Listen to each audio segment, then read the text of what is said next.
Welcome है आप लोगों गणित की इस क्लास में। आज हम लोग काफ़ी इंटरेस्टिंग, ये कह लीजिए सस्पेक्टफुल भी है और साथ साथ में कन्फ्यूजन भी है कि 1/0 दरअसल में इन्फिनिटी होता है या अनडिफाइंड अपरिभाषित होता है। तो आज इस पर हम लोग पूरा का पूरा डिस्कशन करने वाले हैं और फिर अंत में निर्णय लेंगे या आप भी बता पाएंगे कि ये अपरिभाषित है कि इसको अनंत बोलें 1/0 को। तो आइए इस पर हम लोग जो है बारी बारी से बातचीत करते हैं।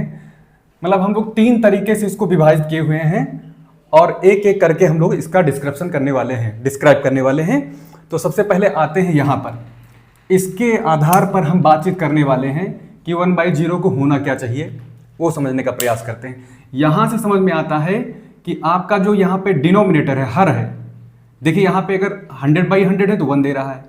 यहाँ ये वैल्यू जैसे जैसे समिटती जा रही है, छोटी होती चली जा रही है। जैसे 100 है, अब क्या हो गया है 10 हो गया है, 10 के बाद क्या हो गया है 1 हो गया है। तो हर इसका हम लोग भी जानते हैं डिनोमिनेटर जैसे जैसे घटता जाएगा वैसे वैसे ये वैल्यू देखिए 1 के बाद 10 हुई, 10 के बाद यहाँ पर कितना हो जाएगा 100 हो जाएगा। फिर यहाँ पर देखिए 0.1 हुआ यानी 0.1 हुआ, ये 1 का भी 1/10 पार्ट है, तो यहाँ पे वैल्यू बढ़ के क्या हो गई 1000 हो गई। अब देखिए 0 से 0.1 से भी छोटी वैल्यू 0.001 है यानी 10 की पावर -3 है। देखा जाए तो इसको लिख सकते हैं 10 की पावर -3, जैसे कि यहाँ मैंने लिखा है। ये इसमें देखिए डबल 0 दिख रहा है और यहाँ 3 2 5 0 हो जाएंगे, यानी कि ये वैल्यू काफ़ी बड़ी हो गई है, 1 लाख के आसपास चली गई है। ये वैल्यू आप देखिए इस तरह से लिखी जा सकती है। अभी 0 हुआ नहीं है ये, यानी कि नंबर के अपॉन में जैसे ऊपर 100 ही होता तो कोई दिक्कत नहीं होती, 1/0 है यहाँ पर। अगर यहाँ पर 1 भी होता तो मैं देख रहा हूँ कि जैसे जैसे ये 0 के करीब वैल्यू जाती जाएगी ये पूरी की पूरी वैल्यू हमारी बड़ी होती चली जाएगी। यहाँ पर देखिए 10 की पावर 52 के आसपास आ गया। ये वैल्यू देखिए 0 तो नहीं कही जाएगी, इसको 0 से बहुत छोटी, 0 के जस्ट करीब पहुँचने वाली होगी। ये भी हम लोग कतई नहीं कह सकते हैं क्योंकि यहाँ पर 0 पॉइंट लगभग 50 बार 0 आगे बढ़ाएंगे तब भी ये 0 नहीं होगा। 0.00 करके ऐसा करके चले जाइए लखनऊ जगदीशपुर से, वहां तक भी पहुंच जाओगे तो भी वहां जाके 1 लिखोगे तब भी ये 0 तो है नहीं, बल्कि क्या है 0 के नजदीक कही जा सकती है। तो वहां पर जाने के बाद जितने 0 होंगे उतनी पावर यहाँ पे चढ़ जाएगी और ये वैल्यू आपको पता है कि बहुत बड़ी हो जाएगी वैल्यू। तो इसलिए शायद इसको कहा गया है कि 1/0 शायद ये क्या हो जाता हो, इतना बड़ा हो जाता हो कि इनफाइनाइट हो जाता हो। पहली बात तो ये हो गई। तो इसलिए कहा गया है कि ये 1/0 हमें बता रहा है कि हम अनंत की तरफ इस तरह से जा रहे हैं, यानी कि ये वैल्यू जितनी छोटी होती जाएगी, छोटे होते होते होते 0 तक पहुंचते पहुंचते ये पूरी संपूर्ण वैल्यू बहुत बड़ी वैल्यू हो जाएगी। इसलिए शायद कहा गया कि इन्फिनिटी, अनंत। अब आते हैं दूसरे टॉपिक को देखते हैं। यहां पर एक बात तो ये बता रहा है कि इन्फिनिटी हो जाएगा, चलिए ठीक है, ये इंडिकेट कर रहा है ऐसा। ये पूरा का पूरा जो हमारे पास दिखाई पड़ रहा है, ये वैल्यू, ये रिकॉर्ड्स दिख रहे हैं, ये बता रहे हैं कि इन्फिनिटी की तरफ हम भाग रहे हैं। अब इधर देखते हैं क्या होता है। यहां पर हमको पता है 1 हो चाहे 2 हो चाहे 3 हो, संख्या बटे 0, नंबर अपान 0 कर देते हैं तो ये इस टाइप का कुछ कुछ दिखाई पड़ता है। मान लेते हैं कि इन्फिनिटी दिखाई पड़ता है, तो 1/0 इन्फिनिटी हो गया।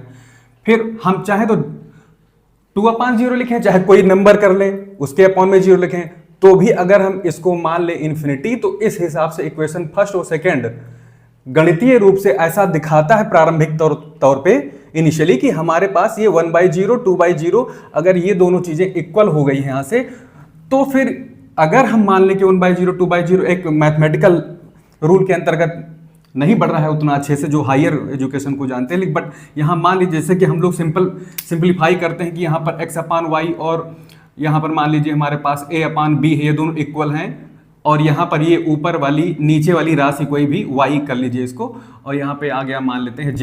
तो इस कंडीशन में y से y हम लोग कट कर देते हैं तो हमारे पास x बराबर z आता है। अगर ये मैथमेटिकल लॉ लगाएं तो यहाँ पे ये प्रॉब्लम आ रही है कि 1 = 2 हो जा रहा है, और यहाँ पे अगर हम 2 3 रख देंगे तो 2 बराबर 3 हो जाएगा, या फिर 3 रख दें यहाँ 4 रख दें तो 3 बराबर 4 हो जाएगा, 4 रख दें 5 रख दें तो 4 बराबर 5 हो जाएगा। तो फिर एक और गणितीय परंपरा जो चली आई है, ये क्या बता रहा है कि ये फॉल्स इक्वलिटी को शो कर रहा है। कभी भी 3 4 के बराबर होता नहीं व्यवहारिक तौर पे, प्रैक्टिकली हम लोग जानते हैं 4 5 के बराबर होता नहीं, तो ये इनइक्वलिटी जो है गड़बड़ा जा रही है। तो यहां से ये भी पता लग रहा है कि आप 0 करोगे तो इन्फिनिटी आएगा। मान लीजिए ऐसा होता है तो उस नाते हम देख पा रहे हैं कि आपकी ये जो हमको दिखाई पड़ रहा है, गलत तरीका दिखाई पड़ रहा है, फॉल्स इक्वलिटी आ रहा है कि 1 2 के बराबर हो जाएगा, 3 4 के, तो इस तरह तो सारी संख्याओं के बराबर हो जाएंगी, तो ये गड़बड़ी आ जा रही है। तो इसका मतलब ये कतई ठीक नहीं है कि हम इसको इन्फिनिटी यहाँ पे माने, यहाँ पे पता लग रहा है ऐसा। अच्छा, इधर आ रहा है मामला, देखिए इसको देखते हैं कि 1/0 हम उठाए और मान लिया कि कोई नंबर है यहाँ पर, एनी रियल नंबर या कॉम्प्लेक्स नंबर कुछ भी मान सकते हैं, तो उसके आगे हम मान लेते हैं एनी नंबर को y मान लेते हैं। फिर यहाँ पर हम देखते हैं कि अगर हमारा ये ग्राफ देखें कि जैसे जैसे यहाँ पर 1/2 होगा, जैसे जैसे हम मतलब कि 0 की तरफ बढ़ें इधर को, राइट हैंड साइड से राइट हैंड लिमिट वाला कॉन्सेप्ट यूज करते हैं, तो यहाँ पर 0 पे असम्पटोट्स आ जाता है, सीधा का सीधा ग्राफ एकदम ऊपर को चला जाता है y पर, मतलब ये कहीं x पर कट नहीं कर रहा है ग्राफ। वही हाल जब हम लेफ्ट साइड से अगर लिमिट लेते हैं x की, यानी कि हम इसको चाहें तो x को यहाँ उतार लें तो 1/x = 0 हो जा रहा है। मान लेते हैं कि 0 नहीं हुआ है, कोई नंबर हुआ है थोड़ी देर के लिए, तो ये फिर प्रॉब्लम आ रही कि चाहे लेफ्ट इधर से हम इधर की तरफ बढ़े, चाहे इधर से हम इधर की तरफ बढ़े, जब हमारा लिमिट लेंगे 0 पॉजिटिव वाली लिमिट लेंगे तो हमारा 1/x जो है क्या जाएगा, ये इन्फिनिटी की तरफ भागेगा। यानी कि आप देखिए जैसे जैसे आगे बढ़ रहे हो वैसे वैसे ये वैल्यू इधर को जा रही है, इन्फिनिटी की तरफ भाग रही है। x की वैल्यू जैसे जैसे हम 0 की तरफ बढ़ेंगे, ये देखिए इस तरह से इसका ग्राफ ऊपर को एसिम्पटोट बना रहा है, यानी कि y एक्सिस को कहीं भी नहीं काट रहा है। तो एक तरफ ये पता लग रहा है कि x की वैल्यू अगर हम लार्ज करते चले जाएं, बड़ी करते चले जाएं और इन्फिनिटी की तरफ भागें तो ये वैल्यू हमारी बहुत बड़ी हो जाएगी और प्लस इन्फिनिटी को बताएगी, इधर वाली वैल्यू हमारी माइनस इन्फिनिटी को बताएगी। तो मैं ये कह नहीं पाऊंगा कि भाई जो हमारा x है यहाँ पर जो है यहाँ पर दिखाई दे रहा है ये प्लस इन्फिनिटी है कि माइनस इन्फिनिटी है। तो ना एक डिक्टो ये पता लग पा रहा है कि ये प्लस इन्फिनिटी होगा, ये प्लस इन्फिनिटी भी नहीं क्लियर हो पा रहा है, ना माइनस इन्फिनिटी क्लियर हो पा रहा है, ना कोई नंबर क्लियर हो पा रहा है कि पता लग रहा है 1/0 भाई, जैसे कि मैंने यहाँ दिखाया कि ये इस तरह से इनइक्वलिटी होल्ड कर ले रहा है। तो ये सारी समस्याएं आ रही हैं, तो इन सारी टेक्निकल जो प्रॉब्लम आ रही हैं, तो फाइनली इसको माना गया है कि ये कोई भी नंबर हो सकता है, सब नंबर, यानी 0 और इन्फिनिटी का मल्टीप्लाई कर दोगे तो हर एक नंबर इसमें शामिल हो जाएगा, एनी नंबर हो जाएगा। तो ये सारी प्रॉब्लम आ रही है, तो इन सबका मल्टीप्लाई अगर देखा जाए 0 इन्फिनिटी का, तो एनी नंबर आ रहा है, तो बहुत सारे मल्टीपल नंबर आ रहे हैं 2 3 4, तब भी आपकी जो व्यवहारिक गणित है वो गड़बड़ा जा रही है, वो फाल्स हो जा रहा है सारा का सारा रूल। तो इसलिए ये मान लिया गया, अंतिम रूप से ये माना गया कि ऐसा करिए, इसको इन्फिनिटी या माइनस इन्फिनिटी मानने की जरूरत नहीं है।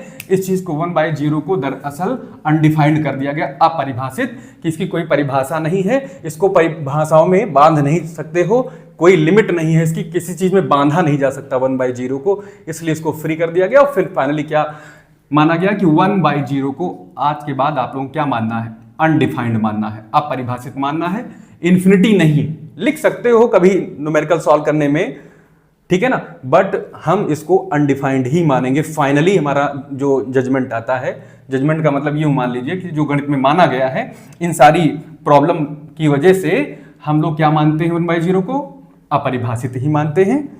तो आप लोग भी बताइएगा कि आपकी क्या राय है इन्फिनिटी या अपरिभाषित में, या अपने तर्क दे सकते हैं कमेंट बॉक्स में। Thank you.